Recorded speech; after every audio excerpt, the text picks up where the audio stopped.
우리가 2주 전부터 광고를 해왔던 것처럼 5월 첫째 주일이면 직분자 선출을 위한 공동예회가 있습니다. 직분자를 선출하는 것은 2년마다 하거나 또 3년마다 하는 등 정기적으로 하는 것도 아닙니다. 그냥 교회가 필요로 할 경우에 하는 것이죠. 교회가 필요하면 1년 만에 할 수도 있고 2년 혹은 3년 만에 할 수도 있고 때로는 10년 만에 할 수도 있습니다. 최근 우리가 했던 때는 2021년 6월 첫째 주일이었습니다. 한 달 모자라는 만 3년 만에 하는 것이 됩니다. 이번 직분자 선출은 본래 작년부터 계획을 세워서 노회의 허락을 받았지만 여러 가지 사정으로 미루다가 이번에 실시를 하기로 했던 겁니다. 2년 전에 임직식이 있을 때에 우리 이용목 장로님이 축사를 하신 내용이 있습니다. 그 중에 일부만 좀 인용을 하겠습니다. 이것을 인용하기 위해서 우리 이용목 장로님께 어제 저녁에 허락을 받았습니다. 예, 이용목 장로님은 말씀 안 하셔도 되는데 또 물어봐 주셔서 고맙습니다 하고 또 대답을 해 주셨습니다. 장로가 해야 할 일입니다. 교회에 첫 번째 보면 교회에 꼭 해야 할 일이 있고 필요한 일이지만 아무도 하려고 하지 않는 힘들고 어려운 일이 있다면 그것은 장로가 해야 한다고 했습니다. 그리고 두 번째로는 교회에서 꼭 해야 하고 꼭 필요한 일이긴 하지만 아무도 책임지려고 하지 않는 일이 있다면 그것은 장로가 하라는 의미이다. 세 번째로는 교회에 꼭 해야 할 일이 있고 필요한 일이 있지만 생색이 안 나는 일이 있다. 그것은 장로의 몫이다. 네 번째로 교회에 꼭 해야 할 일이 있고 필요한 일이지만 하면 욕을 먹는 일이 있다. 그것은 당연히 장로가 욕을 먹어야 한다. 다섯 번째로 교회에서 꼭 해야 할 일이 있고 필요한 일이지만 손해 나는 일이 있다. 그것은 장로가 손해보라는 뜻이다. 오늘은 여기까지만 인용을 하겠습니다. 다음에 또 다른 기회가 있으면 나머지도 또 소개해드리겠습니다. 이 말은 장로뿐만 아니라 직분자가 직분자 전체에게 해당되는 말입니다. 담임 목사인 저도 역시 여기에 해당이 됩니다. 장로님도 역시 그때 축사를 하실 때에 이것은 내가 장로라고만 명시했지만 이것은 모든 직분자가 함께 명심해야 할 일입니다라고 말씀하셨습니다. 제가 이 말을 하는 이유는 교회 직분자의 길이 쉬운 길도 아니고 명예나 어떤 세상적인 유익을 기대하면서 하는 일은 더욱더 아니라는 말을 드리고 싶기 때문입니다. 이런 직분자로 인해서 교회는 건강하게 성장하게 되고 교회 공동체가 더 큰 유익을 누리게 되는 것입니다. 교회사를 볼 때에 교회의 위기가 올 때마다 직분자들의 헌신과 직분자들의 희생으로 인해서 그 위기에서 벗어나서 크게 도약을 해왔습니다. 그런데 현대에 와서는 직분이 계급이나 명예처럼 되다 보니까 오히려 직분자들로 인해서 교회가 어려움을 처하게 되는 경우도 종종 많아졌습니다. 그러나 오늘 본문에서는 교회에 문제가 생겼을 때에 직분자를 세움으로써 그 문제를 잘 해결하고 교회가 크게 성장하는 일이 일어났습니다. 이것이 바로 직분자를 세운 목적이라고 할 수 있습니다. 그래서 오늘은 직분자를 선출하라는 제목으로 말씀을 살펴보고자 합니다. 첫째로 직분자 선출은 교회 사역의 균형을 위한 것입니다. 2절 말씀 우리 다 같이 읽어주시겠습니다. 시작.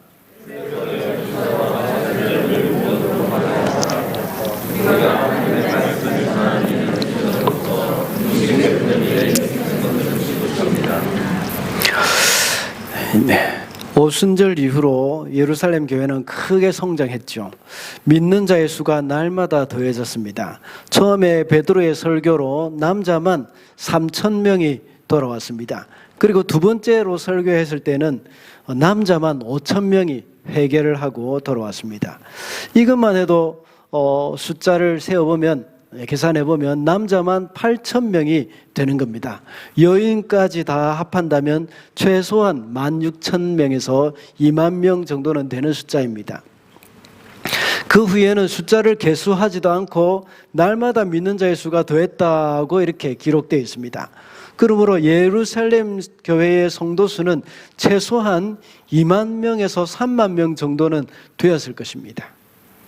이렇게 폭발적인 성장이 있는 가운데 문제가 발생했습니다. 5장에서는 헌금을 속인 죄로 아나니아와 삽비라 부부가 죽게 되었죠. 그리고 6장에서는 구호 음식을 나누는 일에 있어서 문제가 생겼습니다. 그 당시 예루살렘 교회는 히브리어를 사용하는 유대인이 있었고 그리스어를 사용하는 유대인이 있었습니다. 그 히브리어와 그리스, 히브리어는 그리스어는 헬라어라고 이야기를 하죠. 헬라어. 그리스어를 사용하는 유대인들은 아주 멀리서부터 이렇게 왔습니다. 히브리어를 사용하는 유대인들은 주로 갈릴리 지역이나 예루살렘 지역, 유다 지역에 살고 있었지만 그리스어를 사용하는 유대인들은 아주 멀리서부터 전 세계 각처에서부터 이렇게 몰려온 것입니다. 이 사람들은 예루살렘에 살지 않기 때문에 오순절이나 또는 유대인의 명절이 되면 멀리서부터 명절을 지내기 위해서 예루살렘에 와서 하나님 앞에 제사를 지내는 겁니다.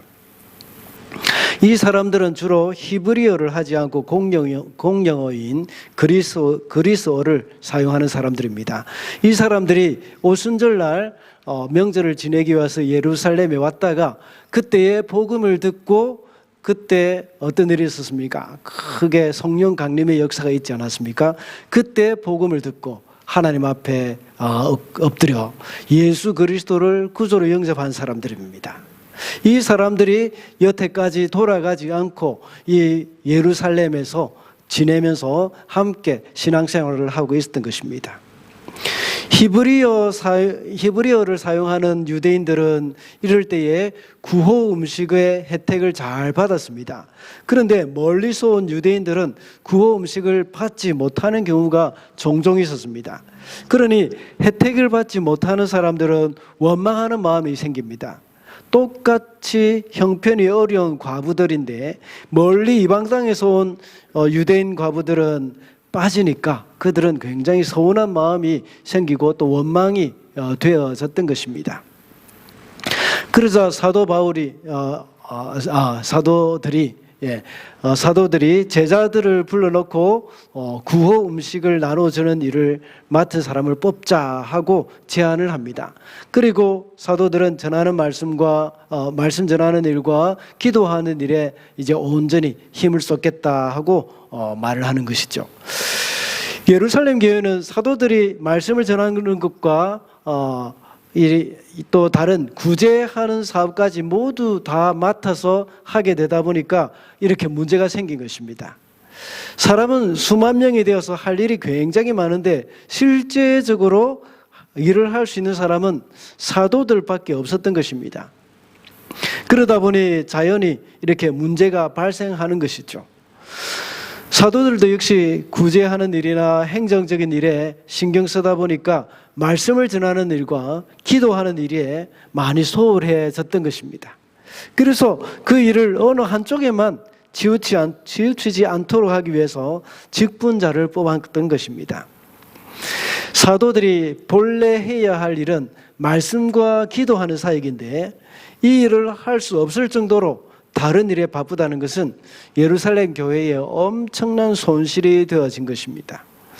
그렇다고 해서 말씀과 기도에 치중하다 보면 또 오늘 본문과 같은 이런 문제가 발생하게 되는 것입니다. 항상 교회 사역에는 균형을 잘 맞춰져야 하는 것입니다. 교회의 직분은 명예직이 아니라 이 섬기고 봉사하기 위해서 뽑는 것입니다. 우리나라 문화는 타이틀이 중요하죠. 타이틀 문화입니다. 이름을 부르면 꼭 뒤에 타이틀을 달아야 그 사람을 좀 더 존중하는 것으로 생각합니다. 오늘 우리 등반했던 전조수아 어린이, 또 윤아인 어린이 하면서 이름 뒤에 어린이라는 그 타이틀을 붙여주지 않습니까? 이것도 역시 어린아이지만 존중하는 마음입니다. 그래서 교회에서도 꼭 타이틀을 붙이고 싶어하는 경향이 참 많습니다. 나쁘다는 것은 아닙니다. 그러나 만약 교회 직분도 이 타이틀을 위해서 한다면 그것은 옳지 못한 것입니다. 그렇다고 해서 직분자가 되기 싫다고 하거나 그것을 극구 사용하는 것도 역시 좋은 것은 아니죠. 어떤 일을 할 때 직분이라는 타이틀이 있어야 그 일을 하고 없다고 해서 안 한다는 것은 옳지 않습니다. 또는 직분자가 아니라고 해서 나는 교회 일을 하지 않아도 된다 하고 생각하는 것도 역시 옳지 않습니다. 누구든지 무슨 일이든지 나를 필요로 한다면 하는 사람이 되어야 합니다. 그렇게 할 때 교회 사역은 균형을 잘 맞춰서 갈 수가 있는 것이죠. 오늘 우리가 읽은 본문은 아니지만 이 스데반은 본래 구제 사역을 위해서 뽑힌 직분이지 않습니까? 그런 직분자입니다. 그러나 그는 전도에도 힘을 썼습니다. 그리고 논쟁도 했고 7장에 가면 이 설교도 했습니다. 8장에 보면 빌립도 역시 전도에 힘을 썼다는 사실이 나타나고 있습니다. 빌립이나 스데반은 나는 사도가 아니기 때문에 말씀을 전할 필요가 없다 하고 생각하지 않았습니다. 직분자를 비롯한 모든 성도는 교회 사역의 균형을 위해서 헌신을 하고 섬겨야 합니다. 물론 각 사람마다 은사와 재능이 다르기 때문에 그 은사와 재능에 맞는 일을 찾아가는 것이 굉장히 중요합니다. 우리 중보기도 사역도 역시 마찬가지죠. 권사님들만 하는 것이 중보기도 사역이 아닙니다. 우리 모두가 다 여성교회에서만 하는 것이 중보기도 사역 아닙니다. 남성교회에서도 해야 되고 다른 남자 직분자들도 다 하는 것, 이것이 바로 중보기도 사역입니다. 그래서 많이 참여해 주시고 신청해 주시면 참 감사하겠습니다. 이렇게 우리가 익숙하지 못한 일이나 이 일이 굉장히 어려운 일을 할 경우에는 좀 곤란할 수도 있습니다. 기도를 5분만 해도 엄청나게 오래 했다고 생각하시는 분이 이제 중보기도 한다고 생각해 보십시오. 얼마나 힘이 들겠습니까? 그러나 이것도 역시 조금씩 하다 보면 굉장히 우리에게 익숙해지기 시작합니다. 처음 익숙하지 못한 일을 할 때마다 마음고생이 좀 심할 수도 있습니다. 굉장히 어려울 수도 있습니다. 그러나 하나님을 의지하면서 하나님이 주시는 그 아이디어를 가지고 무슨 일을 할 때는 우리가 생각지도 못한 열매로 그 일에 하나님께서 채워주실 수도 있습니다. 우리가 중보기도 하지 않던 그런 사람들이 중보기도 할 때에 우리가 생각지도 못할 만큼 기도의 응답이 막 이렇게 펑펑 터질 때가 얼마나 많은지 모릅니다. 하나님의 일은 정말 신기합니다. 우리가 경험이 많고 자신감이 있을 때보다 정말 아무것도 몰라서 기도하면서 매 순간 하나님을 의지하면서 할 때 더 많은 열매가 있음을 알 수가 있습니다. 대부분이 처음 맡아서 하는 일이 그런 경우가 참 많지 않습니까? 왜냐하면 하나님의 일은 나의 힘이나 나의 능력으로 할 수 있는 것이 아니기 때문입니다. 정말 중요한 것은 우리 교회의 사역이 나를 필요로 하는 것이 무엇인지를 알고 그 일을 감당해 나가는 것입니다. 그렇게 할 때에 교회 사역에는 균형을 맞출 수가 있다는 것입니다. 그래서 직분자들을 뽑아서 세우는 것은 교회의 사역을 균형 있게 잘 감당하기 위한 것입니다. 둘째로 직분자는 마땅한 자격 조건을 갖춘 사람이어야 합니다. 3절 말씀입니다. 다 같이 읽어주시기 바랍니다. 시작.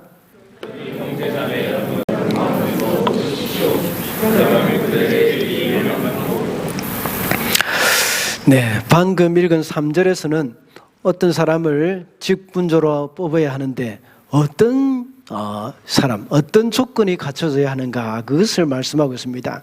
그 자격 조건은 신망이 있고 성령과 지혜가 충만한 사람을 뽑자라고 말을 합니다.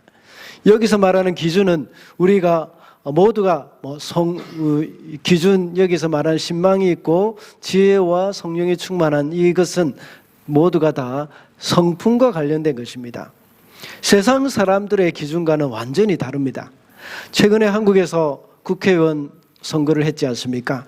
저는 선거운동하는 과정을 전혀 보지는 못했습니다. 그러나 지금까지 있었던 선거들을 생각해 보면 대부분의 후보가 그 사람들이 가지고 있는 뛰어난 능력을 많이 강조했습니다. 그리고 지금까지 그 후보가 어떤 업적을 남겼든지 그것들을 많이 나타냈습니다. 그래서 이 사람이 음주운전을 한 경력이 있다고 하더라도 능력만 있으면 뽑아주기도 했습니다. 그리고 범죄와 연루된 전과가 있는 사람도 능력이 있다고 해서 그 사람에게 투표하는 그런 경우가 많이 있었습니다. 그 사람의 성품이나 사람 됨됨이를 보지 않는 것 같습니다. 이번에는 어땠는지 모르겠지만 그 전에 제가 볼 때에 그런 일들이 얼마나 많았는지 모릅니다. 그것이 나쁘지 않다고 생각하는 사람도 있습니다. 세상에는 그럴 수도 있습니다. 물론 그렇게 하면 안 되지만 그렇게 할 수도 있다고 칩시다. 그러나 교회는 절대 그러면 안 됩니다. 교회는 그 사람의 신앙인격 또는 그 신앙의 성품, 이것을 봐야 합니다. 오늘 본문에 나오는 성령 충만한 사람은, 이 사람은 하나님과 동행해서 말씀에 순종하는 사람, 이런 사람들을 가리키는 것입니다. 여기서 말하는 성령 충만이라는 말은 성품적인 충만을 말하는 것입니다. 이 성령의 열매를 말하는 것이죠. 성령의 열매가 충만히 맺힌 사람을 뽑아야 한다는 것입니다. 이 부분에 대해서는 제가 매월 온가족 예배 때에 성령의 열매에 대해서 말씀을 드리기 때문에 그냥 넘어가도록 하겠습니다. 그리고 지혜가 충만한 사람을 말하고 있습니다. 말씀을 잘 알고 말씀을 현실에 잘 적용을 하는 사람, 이런 사람이 지혜가 있는 사람입니다. 사도행전 7장에 보면 직분자로 뽑힌 7명 중에 스데반이 나오지 않습니까? 이 스데반은 그 이름을 볼 때에 그리스 출신의 유대인입니다. 팔레스타인 본토 출신이 아니라는 말이죠. 그런데도 성경에 대해서 탁월한 지식이 있습니다. 7장 전체에 스데반의 설교가 나오지 않습니까? 그는 구약 성경을 모두 다 꿰뚫고 있습니다. 그래서 그 말씀을 그리스도와 적용을 시켰고 그리스도를 믿지 않는 유대인들을 책망했습니다. 성경에서 이렇게 다 말씀하고 있는데 너희들은 어찌하여 그것을 믿지 않느냐? 예수 그리스도를 하나님께서 보내주셨는데 너희가 십자가에 못 박아 죽였느니라 하고 책망을 했습니다. 그리고 7장 말씀이 어떤 배경입니까? 그것은 스데반과 유대인들이 토론을 하는 것이 그 배경입니다. 사도행전 6장 9절부터 10절을 보면 이렇게 나와 있습니다. 이른바 자유민들, 즉 구레네인, 알렉산드라인, 길리기아와 아시아에서 온 사람들의 회당에서 어떤 자들이 일어나 스데반과 더불어 논쟁할세. 스데반이 지혜와 성령으로 말미암아 그들이 능히 당하지 못하여, 이렇게 말씀하고 있습니다. 이 자리에 사도 바울이 있었습니다. 사도 바울의 고향은 길리기아 지방의 다소라는 도시입니다. 9절에 보면 스데반과 논쟁을 할 때에 그 길리기아에서 온 사람이 있었다고 했는데 그 사람이 바로 바울이었습니다. 그런데 바울은 뛰어난 성경학자였지 않습니까? 랍비였고 그 당시 최고의 학벌을 가진 사람이었습니다. 바울은 성경 가지고 논쟁을 할 경우에는 그 누구에게도 지지 않는 사람이었습니다. 그런데 스데반과 논쟁에서 지고 말았습니다. 그래서 사도행전 8장 1절에 보면 분노해서, 사도 바울이 분노해서 스데반을 돌로 쳐 죽이는 일에 앞장섰습니다. 그러므로 말씀을 잘 알고 그 말씀을 현실에 잘 적용하는 스데반이 바로 지혜 있는 사람이라는 것입니다. 지난 주간에 새벽 기도회를 하면서 우리는 참된 지혜와 하나님의 지혜에 대해서 말씀을 배웠습니다. 지혜라고 할 때 그것은 죄송합니다. 잔머리 돌아가는 것, 이것이 아닙니다. 뭐 잔머리가 잘 돌아간다고 해서 그것을 가리켜 지혜라고 하지 않습니다. 그래서 다윗을 배반한 그러니까 다윗을 배반하고 압살롬의 모사가 된 사람이 있습니다. 그 사람은 아히도벨이라는 사람인데 이 사람은 아주 책략에 뛰어났습니다. 그것을 가리켜 이 참된 지혜라고 하지 않습니다. 그것은 성령의 열매가 아니라 이것은 능력의 차원이고 은사에 해당되는 것입니다. 이것은 성품의 차원이 아니라는 것입니다. 아히도벨의 모략이 얼마나 뛰어났으면 사람들은 하나님께 물어서 받은 만큼 뛰어났다고 생각을 할 정도였습니다. 그러나 다윗은 아히도벨의 모략이 어리석은 것이 되게 해달라고 기도했습니다. 그래서 그 뛰어난 아히도벨의 모략이 어리석은 것이 되어버렸죠. 능력이 아니라 성품이 이긴 것입니다. 지난 새벽 기도회 때 참된 지혜는 그 지혜가 의로운 일에 사용되어야 참된 지혜라고 했습니다. 그리고 하나님의 말씀에 비추어 합당할 때 그것이 참된 지혜라고 했습니다. 그리고 하나님은 이 세상적으로 아무리 지혜가 있다고 하더라도 모략이라고 아주 지혜가 있는 것, 모략, 아주 이런 뛰어난 모략이라고 하더라도 그것을 어리석게 만드실 수 있는 분이십니다.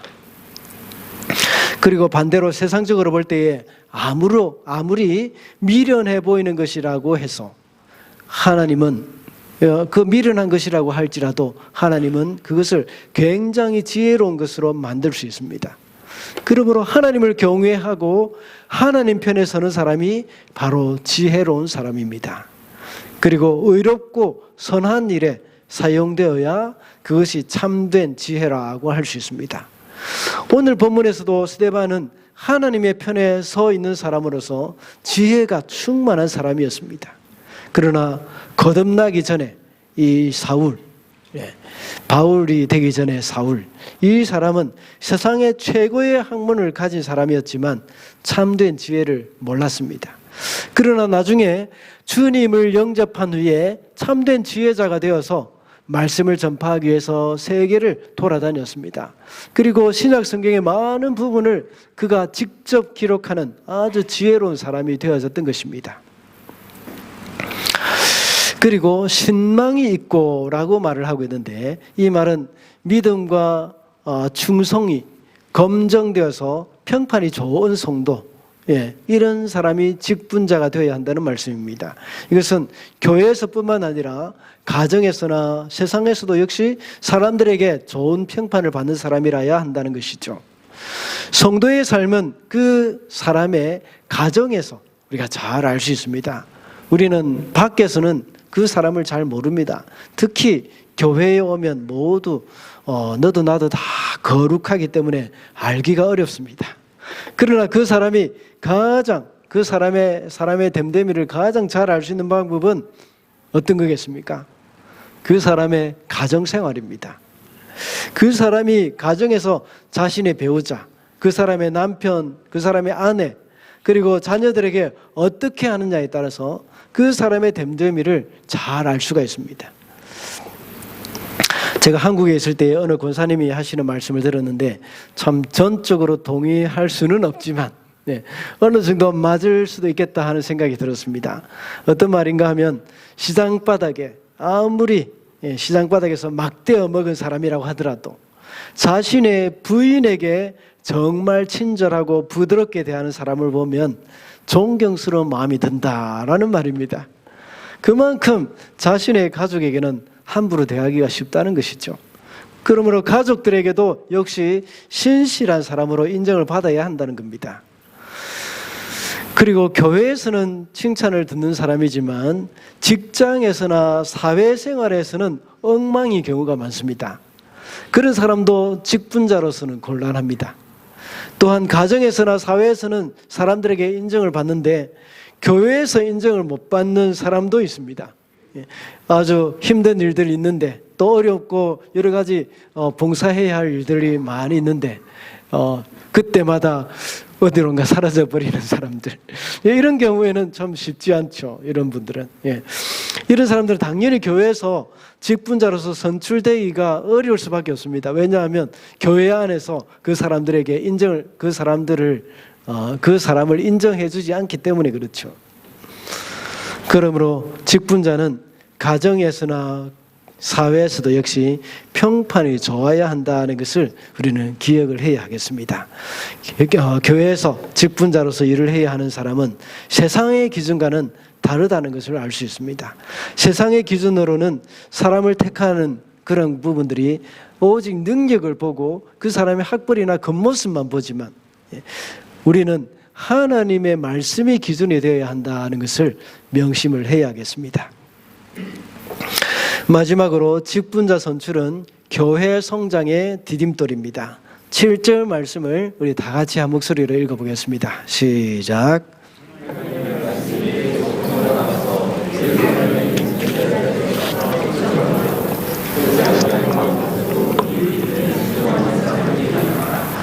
아멘.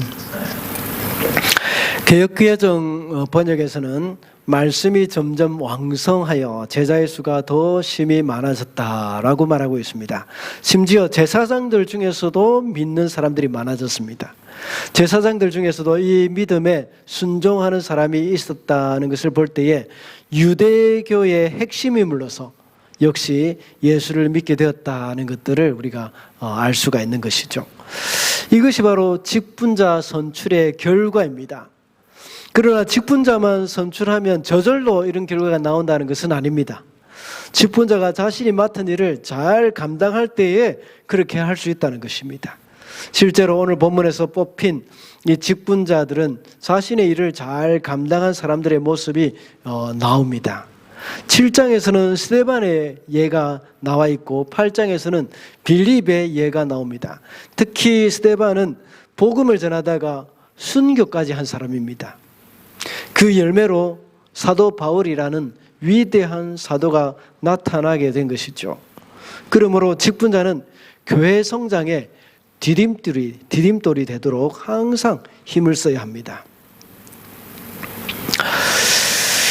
오늘날 많은 성도들은 교회 성장에 전혀 관심이 없는 분들이 많습니다. 과거에 이 한국 교회에서 일어난 이 양적인 성장으로 인해서 이 부작용이 아주 많았습니다. 그래서 교회 성장에 대해서 부정적인 생각이 굉장히 많아진 것입니다. 교회 성장이라고 하면 사람들은 오해를 많이 합니다. 담임 목사의 야망이라고 생각하고 천박하게 생각하는 경향이 있습니다. 그래서 마치 교회 성장을 위해서 기도를 하고 전도도 하고 어떤 사역을 하면 목사가 자기 야망을 위해서 교인들을 이용한다는 생각을 하는 사람도 있는 것 같습니다. 교회에 대해서 잘 모르기 때문에 하는 생각입니다. 뭔가 항상 어중간하게 알고 있는 것이 참 문제가 됩니다. 또는 이런 사람들은 교회 성장이라고 할 때는 이 숫자가 불어나는 것만 교회 성장이라고 생각하는 사람들도 있습니다. 그러나 교회 성장은 함께 이루어져 가야 하는 것입니다. 숫자적으로도 성장을 해야 하고 또 성도 한 사람 한 사람의 믿음과 신앙 인격도 역시 성장을 해야 하는 것입니다. 양적인 성장과 질적인 성장이 함께 일어나야 합니다. 이것을 가리켜 진정한 성장이라는 것입니다. 그러기 위해서는 전도도 해야 하고 봉사도 해야 하며 성경도 배워야 합니다. 다시 말하자면 알파 사역도 하고 이 제자훈련이나 양육과정도 해야 합니다. 가만히 있으면 성장을 바라는 것은 가만히 있으면서 성장되기를 바라는 것은 아무것도 먹지 않고 운동도 하지 않으면서 건강하고자 하는 그런 것과 똑같은 겁니다. 교회가 성장하지 않으면 퇴보밖에 없습니다. 교회에 성도가 전도되어 오는 사람이 없이 숫자가 항상 그대로라고 해서 그것을 가리켜 정체라고 생각하는데 정체가 아닙니다. 그것은 정체가 아니라 퇴보입니다. 성도의 믿음과 신앙 인격도 역시 성장하지 않고 머물러 있는 것은 정체되어 있는 것이 아니라 퇴보입니다. 여러분의 자녀가 태어나서 성장하지 않고 그대로 있다면 어떻게 생각하겠습니까? 이것이 정체되어 있을 뿐이라고 생각하고 이상이 없다고 말하는 사람 아무도 없을 겁니다. 그것이 심각한 질병이라고 생각하고 병원에 가보고 온갖 좋다는 약은 다 알아볼 것입니다. 교회도 마찬가지입니다. 교회는 끊임없이 성장해야 합니다. 교회가 숫자적으로 성장해야 할 뿐만 아니라 저와 여러분의 신앙 인격도 역시, 여러분의 믿음도 역시 계속해서 성숙해서 주님을 닮아가야 하는 것입니다. 신앙의 인격이 주님을 닮아가는 사람은 주님의 마음을 가지고 잃어버린 영혼들을 위해서 정말 미어지는 듯한 마음을 가지고 기도하면서 영혼 구령의 열정을 가집니다. 하나님이 소중히 여기고 있는 영혼을 우리도 소중히 여기는 마음을 갖게 되는 것입니다. 요즘 사람들은 너무 하나님 아버지의 마음에 관심이 별로 없는 것 같습니다. 그래서 사람들은 나만 구원받으면 그만이라고 생각하고 다른 사람들을 전도하는 일에는 별로 관심이 없는 사람들이 참 많습니다. 그만큼 성숙하지 못했다는 것입니다.